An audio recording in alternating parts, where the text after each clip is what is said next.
Thank you and welcome to the show this morning. The topic this morning is shelter for the homeless.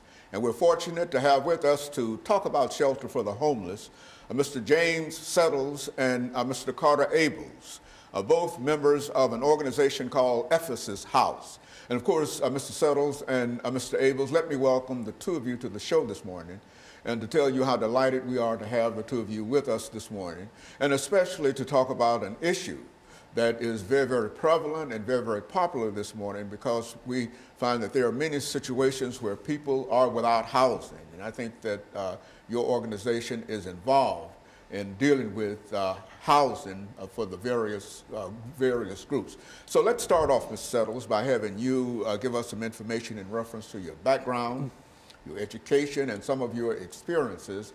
And of course, Mr.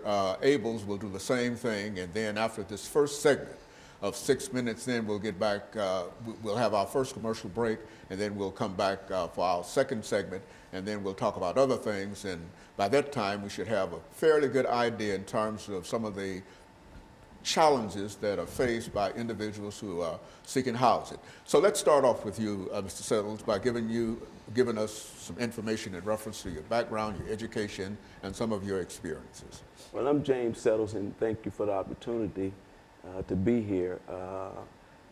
Part of my background is I remember going to prison myself back in '86, and also getting out of prison in '93 actually. And it was from there I remember starting a home called Ephesus House in '03.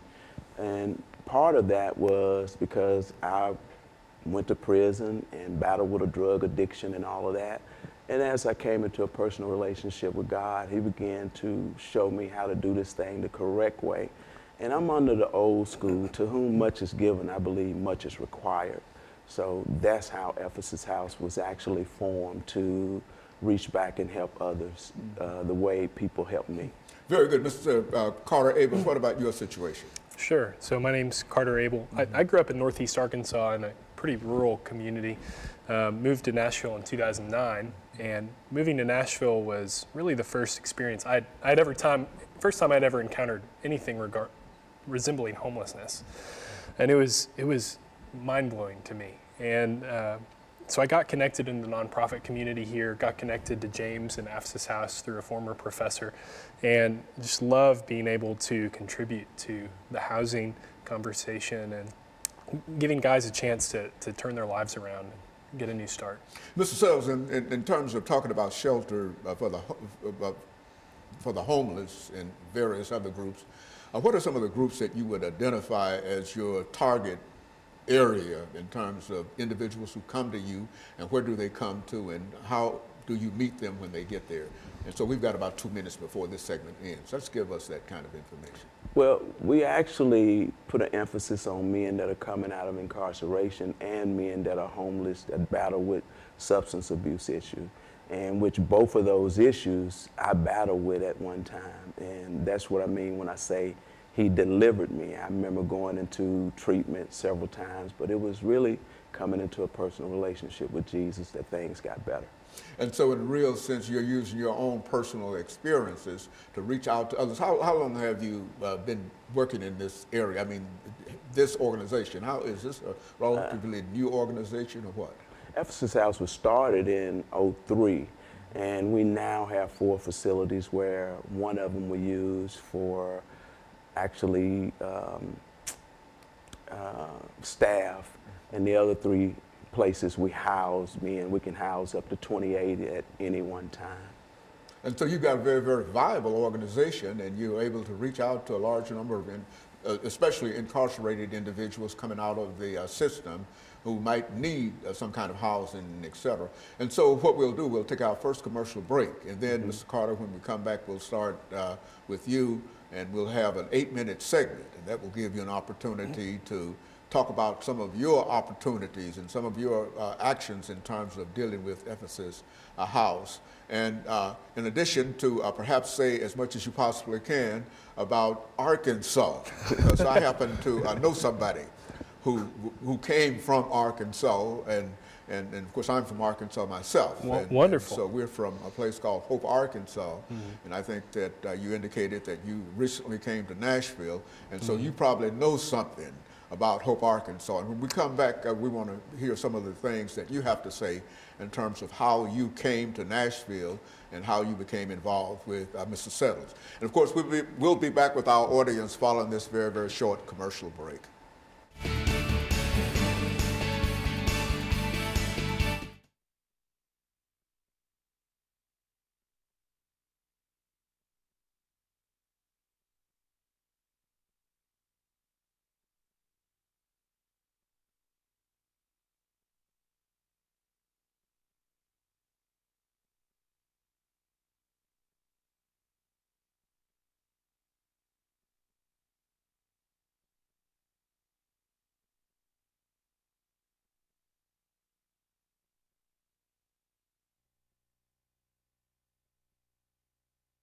Anything that you think might be of some significance or some importance dealing with this 8-minute segment. You'll have about 3 minutes, and then you'll have 3 minutes to sort of build into what he's talking about, and then I'll go back to him for another couple of minutes, and then we'll be out of that 8-minute segment. Okay. I'll lay out the need, and I'll lead in so you can talk about expansion and eventually the campus. I wouldn't talk about locations yet. Okay.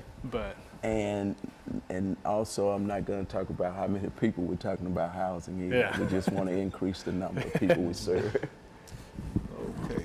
And so what I'll do, I'll introduce the two of you again. Welcome back. We have with us to talk about shelter for the homeless, Mr. James Settles and Mr. Carter Abels. And then I'll make some statement in reference that will tie first part to the second part, and then we'll start with you talking about some of your experiences and some of the things that brought you to Nashville, Tennessee, dealing with housing. Take about 3 or 4 minutes, 3 minutes for that. Then when you get through that 3 minutes, you'll pick up on him and tie into what he's talking about. Listen to what he has to say.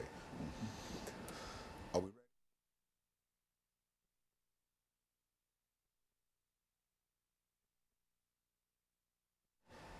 Thank you and welcome back to the second segment of the show for today.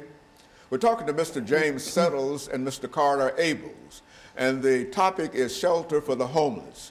Mr. Abels, before we had our first commercial break, we promised that we would give you an opportunity to say something about the great state of Arkansas that sent you to Nashville, and it'll give you an opportunity to sort of bring in the kind of information dealing with shelter for the homeless.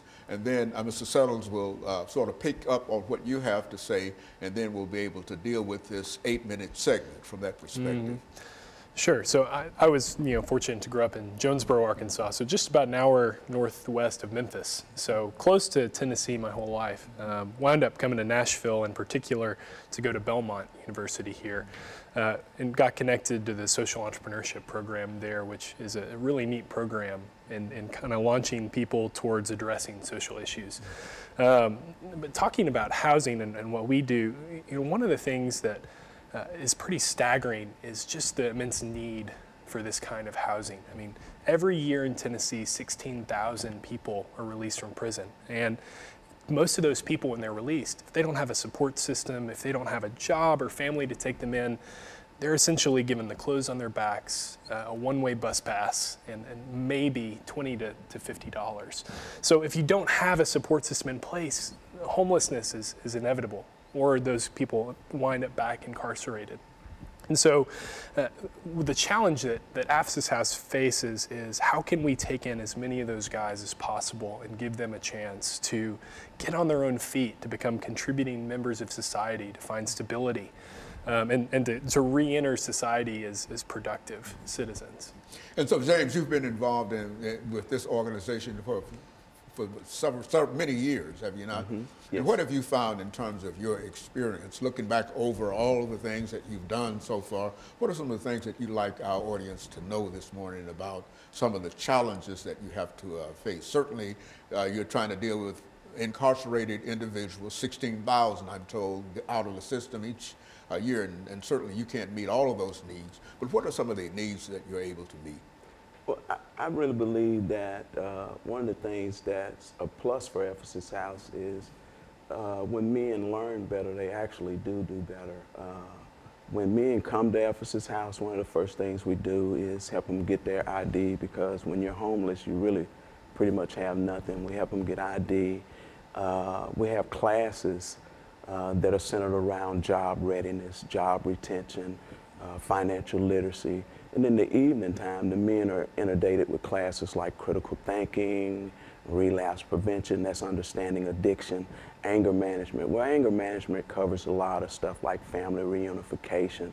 And we have been able to see that when people are impacted with those type of life skills and putting them in an environment where they can grow and be the best that they can be, that it's staggering how people actually do better. And so in a real sense, you've got a large number of success stories that you can deal with, having dealt with this organization since what, 2003. And so you've got a large number of examples of individuals who've been able to come there and sort of get their lives back together. That's correct. That's correct. And so, Mr. Abels, in terms of your situation, what do you do exactly at Ephesus House? Sure. So James handles all the program. He's our executive director. I just help to try to keep the lights on. So I do the behind the scenes fundraising and trying to bring in enough money to ensure that we can serve the guys as well as possible. What kind of money do you think that you need in terms of dealing with this? I think that you work dealing with grants and other kinds of methods to bring. Do you find that there's a community of individuals who are out there willing to help you do what you do, or do you find that it's difficult to raise enough money to do what you're doing? Speak from a financial point of view in terms of what you're doing. Sure. I mean, we're fortunate to have access to some grant opportunities to help what we do. You know, there's unfortunately a stigma sometimes around guys that are former offenders, but we believe that no one is too far gone to start over and find a life of fulfillment. And so we've been fortunate to find people in the community that believe that and who can come alongside us and help empower these men to do that. And so we fundraise with individuals, we do grants. Right now we're trying to raise $100,000 by November to build a new house, which we're pretty excited about, being able to grow our capacity. And so you've already got structures already completed, and what you're getting ready to go into a new building phase. Is that what you're saying? Why don't you say something about some of the structures that you already have completed? Sure. So we have, James mentioned, we have 3 transitional facilities right now, serve about 28 guys at a time. The house that we're hoping to construct, we already own the property.